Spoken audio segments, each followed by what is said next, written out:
Kekayaan alam Indonesia tentu saja kita harus mengenal juga situs-situs budaya agar kita tidak lupa akan sejarah.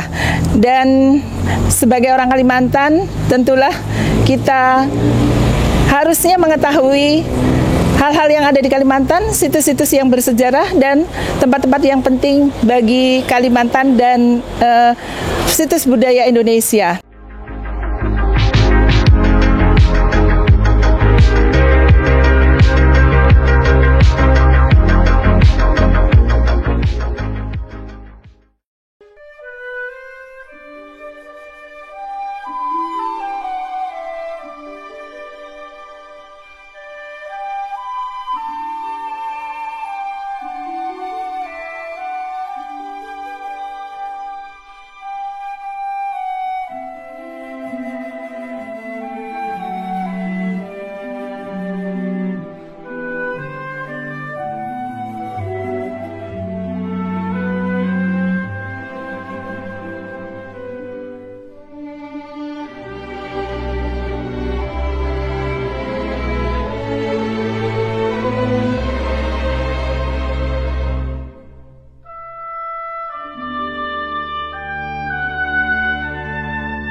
Kali ini saya ada di Sanga-Sanga, yaitu di salah satu cagar budaya Kalimantan Timur. Di manakah saya? Saya ada di rumah penjara di Sanga-Sanga. Mengapa saya berkunjung ke sini? Karena di sini adalah sebuah cagar budaya yang menyimpan sebuah kesedihan bagi kita rakyat Indonesia.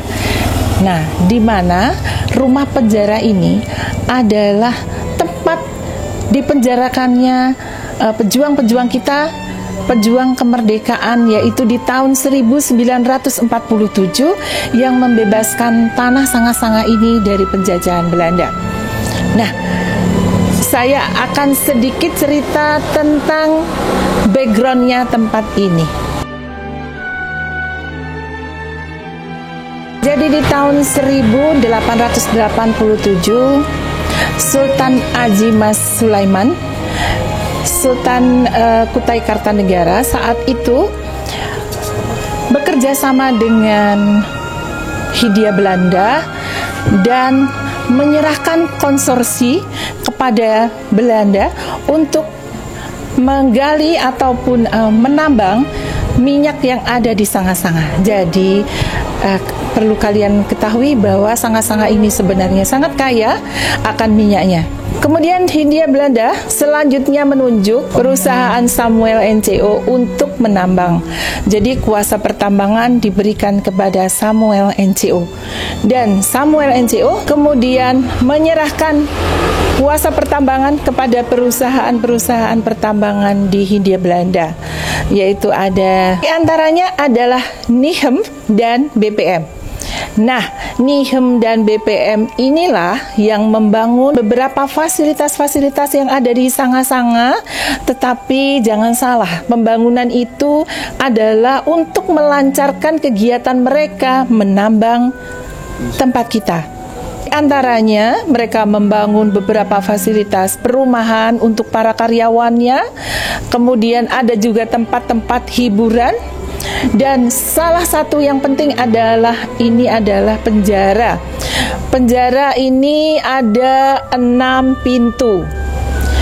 Nah, kenapa itu menjadi sejarah kelam bagi kita? Karena 1947 terjadi pergolakan, yaitu perebutan kekuasaan antara Indonesia dan Hindia Belanda, dan mereka tidak mau meninggalkan kota ini karena masih banyak yang bisa dilakukan, yaitu menambang dan memperkosa bumi kita secara masif. Dan tentu saja kita tidak tinggal diam. Dan ini adalah saksi bisu di mana 200 orang dipenjara di 6 kamar ini, dan satu kamar itu dihuni 60 orang. Dan tahukah Anda bahwa di dalam ini mereka melakukan semua kegiatannya di sini. Jadi sampai mohon maaf untuk buang air juga mereka berada di sini. Bisa kalian bayangkan seperti apakah keadaannya?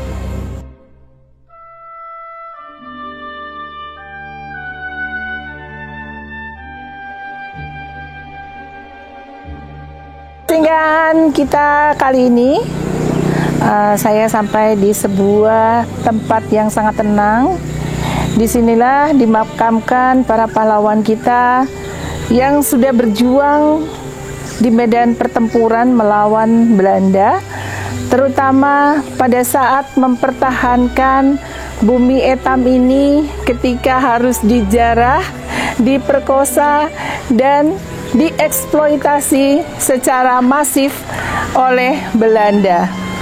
Dan di belakang inilah bersemayam para pahlawan yang sudah seharusnya kita kenang perjuangannya. Dan peristiwa ini dikenal dengan peristiwa 27 Januari untuk mengenang para pahlawan.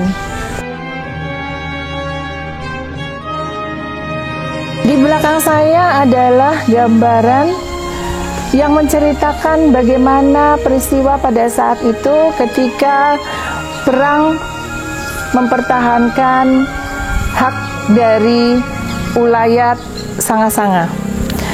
Dari sini diceritakan bahwa sebelum kejadian itu, para pemuda berkumpul dan mengadakan rapat untuk menyusun strategi bagaimana untuk melawan Belanda. Kemudian berikutnya pada tanggal 26 Januari mereka menyusun rencana, yaitu bagaimana caranya untuk mengalihkan perhatian Belanda, yaitu dengan mengadakan sebuah pertunjukan rakyat yang di situ ada keramaian sehingga teralihkan dan tertutupi rencana-rencana dari perjuangan mereka. Ketika pasukan Belanda lengah, kemudian para pejuang menuju ke pergudangan senjata. Di sini pergudangan senjatanya dan ditangkap ya, Mbak? Enggak, berhasil. Dan berhasil merebut gudang senjata. Nah, disitulah dipergunakan untuk bertempur. Puncaknya adalah di tanggal 27 Januari ketika pasukan kita bertempur melawan pasukan Nika, dan kemudian banyak pahlawan yang gugur dan dimakamkan di sini. Bendera Indonesia akhirnya berhasil dikibarkan setelah menyobek bagian bawah bendera Hindia Belanda, dan akhirnya sang merah putih berkibar di Sanga-Sanga.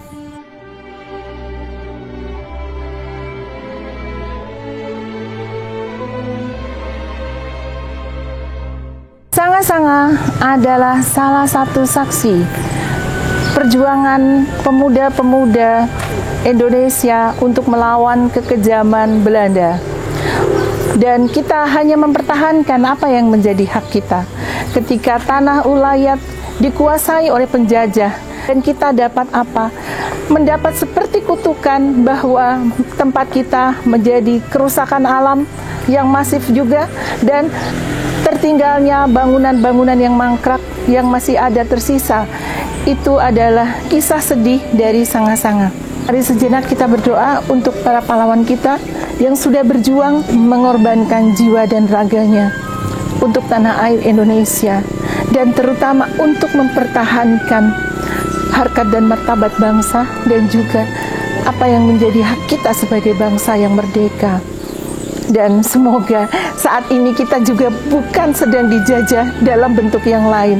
Kita harus merdeka dari belenggu semuanya. Ya, dan terima kasih Sanga-Sanga sudah memberikan pelajaran juga kepada kita. Ini bumi kita, tanah kita, bumi pertiwi, dan adalah sebuah kewajiban kita untuk memberikan apa yang bisa kita berikan kepada tanah air Indonesia. Dan bukan meminta sesuatu dari bumi, mengeruk sesuatu dari bumi, dan menggunakan hanya untuk kesenangan pribadi dan golongan ataupun keluarganya. Saya Eni Sutarman, sampai berjumpa di kesempatan selanjutnya. Wassalamualaikum warahmatullahi wabarakatuh.